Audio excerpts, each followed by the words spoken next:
kuat dari Manchester United ya. David De Gea bermain di kiper, Aaron Wan-Bissaka kanan, Luke Shaw, Maguire. Kali ini Eric Bailly menggantikan Lindelof ya. Lalu di tengah itu ada Paul Pogba berduet dengan Fred. Sementara 3 gelandang serang itu di kanan ada Mason Greenwood, Bruno Fernandes di tengah. Dan ini kejutan ya, Donny van de Beek ditempatkan di posisi yang biasanya ditempatin oleh Paul Pogba ya, di sayap kiri ya. Sementara Edinson Cavani ini ditempatkan sebagai ujung tombak ya. Donny van de Beek ditempatkan di sisi kiri ini menurut gue ada 2 faktor ya paling tidak. Nomor 1 ya, ini mau nggak mau Ole Gunnar harus melakukan rotasi ya. Ini merupakan salah satu rotasi, bagian dari rotasi itu. Dan nomor 2 mungkin juga mencoba Donny van de Beek ya ditempatkan di posisi kiri seperti apa ya. Karena kan sepengetahuan gue selama ini Donny van de Beek kalau diturunkan oleh Ole Gunnar tidak pernah ada di tempat ini. Kalaupun pernah juga ya tidak sering ya. Dan ini merupakan salah satu apa ya, tanda kutip terobosan lah ya untuk Donny van de Beek dari Ole Gunnar Solskjaer ya. Langsung saja di babak pertama 10 menit awal ini tempo sedang cenderung tinggi. Peluang AS Roma ini sering terjadi karena kesalahan pemain Manchester United ya. Kesalahan umpan, kesalahan memotong pergerakan pemain AS Roma, kesalahan memblokir umpan-umpan dari pemain AS Roma yang sering loss gelandang tengah ini ya menurut gua. Dan di menit-menit awal ini, di 10 menit awal, menurut catatan gua nih setidaknya ada 2 peluang krusial ya dari AS Roma beruntung mampu digagalkan oleh David De Gea ya. Kalau tidak, bisa dibayangkan ya 10 menit awal AS Roma sudah unggul 2-0 nih kan apa ya, mimpi buruk ya, nightmare katakanlah. Tapi ya beruntung pemain AS Roma kurang tenang, dan di sisi lain juga David De Gea juga ya mampu memblokir ya katakanlah ya peluang-peluang itu tadi ya.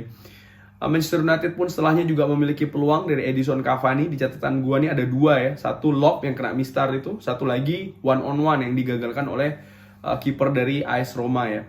AS Roma sendiri ini bermain lebih menggunakan umpan direct ya. Jadi langsung mereka ke depan, pergerakannya umpannya itu tadi ya langsung menuju ke pemain-pemain depan ataupun pemain-pemain menyerang dari AS Roma ya. Cuman yang menarik adalah wingbacknya ini sering tidak ikut maju ya. Jadi 4 pemain belakang dari AS Roma ini benar-benar tinggal di belakang ya. Dan ini yang mengakibatkan Manchester United ini cukup kesulitan ketika mau membangun serangan balik ya. Karena itu tadi ya, sayap-sayapnya tidak bisa bekerja secara optimal ya.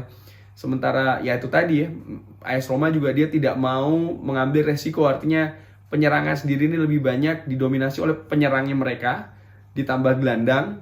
Dan ya wingback ataupun gelandang bertahan ini benar-benar disiplin, tidak ikut maju ya. Dan ini menyulitkan Manchester United untuk melakukan serangan balik. Di samping Manchester United juga banyak melakukan kesalahan, terutama kesalahan umpan ya, kesalahan kontrol, kesalahan pergerakan ketika mereka memasuki daerah setengah, bahkan dari setengah ya, dari daerah AS Roma. Catatan gue adalah selain itu juga gelandang bertahan Manchester United ini gagal memutus serangan dari AS Roma ya. Dan ini mengakibatkan AS Roma seperti kayak leluasa lah katakanlah ya, leluasa melakukan serangan memasuki daerah Manchester United ya. Beruntung, sekali lagi beruntung, mereka ini kurang tenang dalam menyusun serangan, kurang tenang dalam menyelesaikan peluang ya. Kalau menurut gue sih ini sebenarnya ada lebih di sisi ya unlucky atau tidak beruntung ya. Plus penampilan David De Gea yang menurut gue di babak pertama cukup baik ya dalam menggagalkan banyak sekali peluang dari AS Roma ya. Lalu ya ada serangan balik yang cukup cepat diawali oleh Paul Pogba ke Bruno, ke Cavani, yang menurut gua finishingnya dari luar kotak penalti itu sangat-sangat klinikal ya. 1-0 untuk Manchester United. Dan ketika itu menurut gua ya agak sedikit memberikan kelegaan ya, terutama setelah berakhirnya babak pertama ya, dimana babak pertama ini menurut gua ya AS Roma cukup memberikan banyak tekanan ya, banyak gua secara pribadi ya dengan amatiran nontonnya pun juga agak deg-degan sebenarnya, karena sekali lagi mereka ini ya cukup mendominasi, cukup banyak melakukan serangan ya. Sementara Manchester United ini lebih banyak menunggu tapi kesulitan untuk masuk ke pertahanan dari AS Roma ya. Ketika jeda tadi gua berharap sih di babak kedua ada perubahan dari Manchester United ya. Namun yang terjadi adalah justru dilakukan lagi-lagi rotasi ya. Luke Shaw diganti oleh Alex Telles, Aaron Wan-Bissaka ini diganti oleh Brandon Williams ya. Dan ya akhirnya AS Roma mampu menyamakan kedudukan 1-1 melalui Edin Dzeko ya, melalui serangan yang diawali dari sisi kanan yang ditinggalkan oleh Aaron Wan-Bissaka, diganti oleh Brandon Williams ya. Karena ya menurut gua bisa jadi Brandon Williams belum benar-benar tune in lah katakanlah ya ke permainan ya.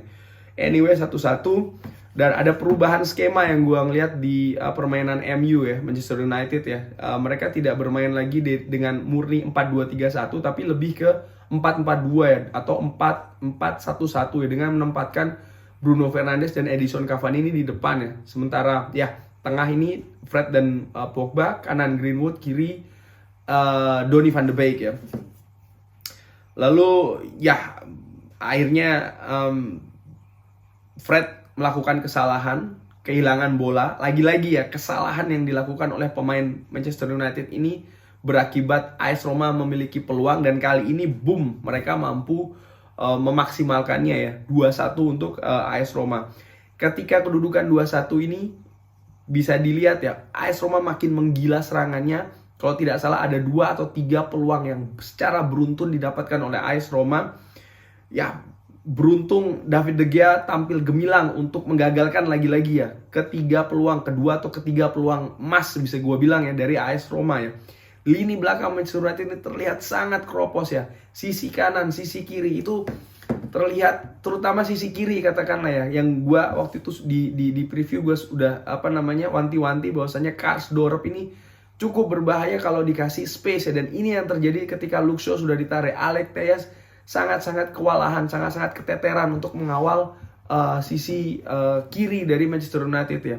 Dan ya menurut gua gelandang bertahan lagi-lagi tidak cukup piawai katakanlah ya untuk memutus serangan dari AS Roma, terutama di sisi sayap, dan ini dimanfaatkan oleh pemain-pemain AS Roma ya. Again, beruntung sekali lagi kita memiliki David De Gea yang mampu menggagalkan 3 peluang emas beruntun yang dimiliki oleh AS Roma ya. Akhirnya ada pergantian, Matic digantikan masuk menggantikan Paul Pogba ya. Dan setelahnya gua lihat Ryan Amatrianala gue ini pelan-pelan mulai stabil katakanlah keadaan dari lini tengah Manchester United ya. Dan ini juga berpengaruh ke lini belakang ya, karena ketika lini tengah ini stabil maka lini belakang ini agak sedikit lebih aman lah katakanlah ya dari serangan-serangan AS Roma. Dan bahkan Manchester United pelan-pelan mampu membangun serangan ya pelan-pelan, dan akhirnya ya ada skema serangan balik kalau tidak salah ya. Bruno assist ke Edison Cavani, dan menurut gua asisnya sangat-sangat brilian, dan juga finishing dari Edison Cavani ini juga sangat-sangat brilian ya. Boom, 2-2. Ketika 2-2 ini tadinya gua berpikir bahwasanya ini adalah it's over ya. Artinya secara mental pemain AS Roma ini akan breakdown. Sebaliknya Manchester United pelan-pelan akan ya menguasai pertandingan ya, menguasai possession. Tapi apa yang terjadi? Justru sebaliknya. AS Roma tetap pelan-pelan mereka menguasai possession, tetap mereka menyerang terutama dari sisi sayap ya, kanan maupun kiri. Dan ya akhirnya AS Roma pegang kendali lagi dan mampu menciptakan gol ketiga ya, 3-2. Gol yang menurut gue sih agak sedikit berbau offside sebenarnya, karena kalau tadi di TV di tayangan ulang itu ya pemain AS Roma ini sebenarnya ada di garis offside ya, cuman ya gue nggak tahu apa yang terjadi, mungkin bisa jadi angle dari TV-nya juga yang nggak pas ya. Ya 3-2 ya, menurut gue oke, kita lolos ke final. Ini sesuatu hal yang positif pastinya, cuman sebelum kita bahas itu gue pengen bahas statistik dulu ya. Ball possession total aja ya 52 banding 48%, which is buat gue ini menunjukkan bahwasannya terutama di babak kedua AS Roma ini sangat-sangat menguasai possession ya, ball possession. Total shots Manchester United 13, AS Roma 22. Bisa dibayangkan Manchester United sebanyak 22 kali menerima tendangan dari AS Roma dengan 12 shot on target ya. Big chances Manchester United punya 6, AS Roma punya 7 ya. Ini menurut gua lagi-lagi ya, pertandingan ini oke, sisi positifnya kita lolos, tapi sisi negatifnya adalah betapa keroposnya pertahanan dari Manchester United ya. Dan menurut gua ini tidak serta-merta karena lini pertahanan yang yang kropos katakanlah ya. Tapi ini semua juga dimulai dari lini tengah, terutama pada saat babak pertama ya, di mana lini tengah ini gagal untuk menghalau serangan-serangan dari AS Roma ya. Again, gua ulangi lagi, beruntung pemain AS Roma ini kurang tenang. Beruntung kita memiliki David De Gea yang kali ini menurut gua man of the match-nya ya. Dia tampil cukup gemilang ya. Di samping itu ya untung juga kita menang 6-2 ya. Ya di banyak keuntungan ini gua pikir sih memang ini sudah katakanlah memang suratan takdir ya Manchester United ini lolos ke final. Tapi kalau secara teknis sih ya again ya, lini belakang ini harus waspada ya. Dan menurut gua ada faktor lain juga. Inilah mungkin salah satu akibat pertama kali ya, efek pertama lah adanya jadwal ketat ya, dimana Ole Gunnar Solskjaer harus berpikir melakukan rotasi ya. Dan ini sudah diperlihatkan dari awal ya, Lindelof tidak dimainkan, McTominay disimpan, lalu ya Rashford juga disimpan, belum lagi ketika mulai babak kedua ya langsung ditariknya Luke Shaw dan juga Brandon Williams ya, karena ya menurut gua sih Luke Shaw dan Aaron Wan-Bissaka ini akan bermain lagi ya di 3 hari mendatang ketika melawan Leicester. Artinya apa? Ya inilah buah pertama dari ketat jadwal gila yang Manchester United miliki di bulan Mei ini ya.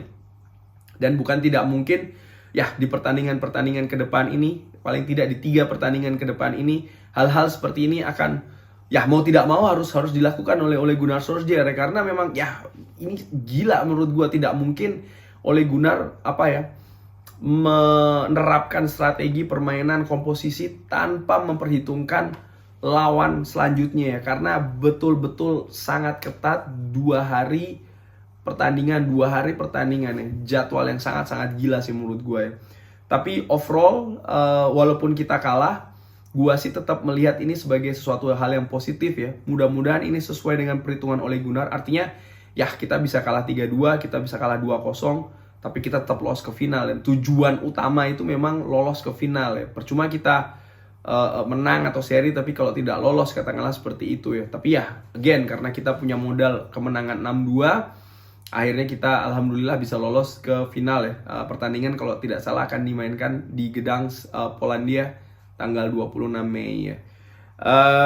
Menyinggung sedikit di semifinal yang lain ya, antara Arsenal melawan Villarreal. Tadi karena gue nonton dengan 2 layar ya, satu layar handphone itu gue pasang Arsenal Villarreal, dan di TV itu gue setel AS Roma Manchester United ya. Sepintas gue ngeliat ya again, Arsenal mungkin kurang beruntung ya, karena beberapa peluang mereka kena mistar. Belum penjaga gawang juga mengagalkan beberapa peluang dari Arsenal ya.